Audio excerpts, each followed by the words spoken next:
Now, if you have a Can-Am Spyder and your battery is over a year old, or you don't ride a whole lot and it is a month or two in between rides and you don't keep it on a battery tender, this is going to be one of the best tools to keep with you at all times whenever you're riding your Spyder. Now, it is very compact, easy to keep with you in your compartments in the front or any that you have if you have a limited. It does not take a whole lot of space. Very easy to use, is not a whole lot in cost. So I will cover the details of what to look for whenever purchasing one of these, also how to use it, and it is one of the safest ways to jumpstart your battery. So I hope you enjoy this week's video.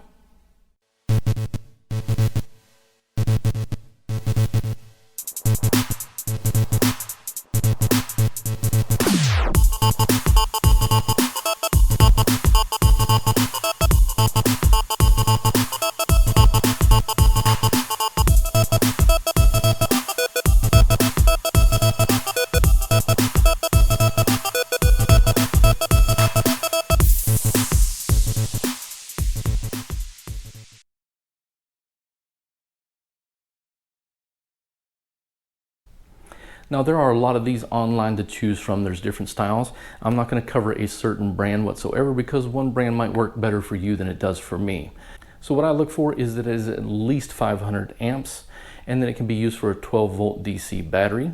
Most of mine are 600 amps and above to use. I also use mine for a car charging, but I do have a diesel engine in one of my vehicles as well. So those do require different things. I'm not going to talk a whole lot about it, but most of the time they'll tell you in the details of what type of batteries to use this for. So again, you're basically safe using anything that's around 1,000 amps is a good one to look for. The more amp usage that they have, the higher the price will be. So for mine, basically all of mine are 600 amp and above. I think I have one or two that are 1,000 amps. And again, you want to look for 12-volt DC battery. You can also search on Amazon by typing motorcycle portable jump starter or car battery jump starter, and then just look for what style fits your needs. Now, these are not to be used for long term. A battery tender that I have here is one that you'll use for long term, and it is not used to be a jump starter as well. This does require plugging into an outlet in order for you to use, and it is for long term. It's a very slow trickle charge. Now, for these, the hardest part of using them is to make sure that the charge on it is maintained. So I set a little reminder on my phone.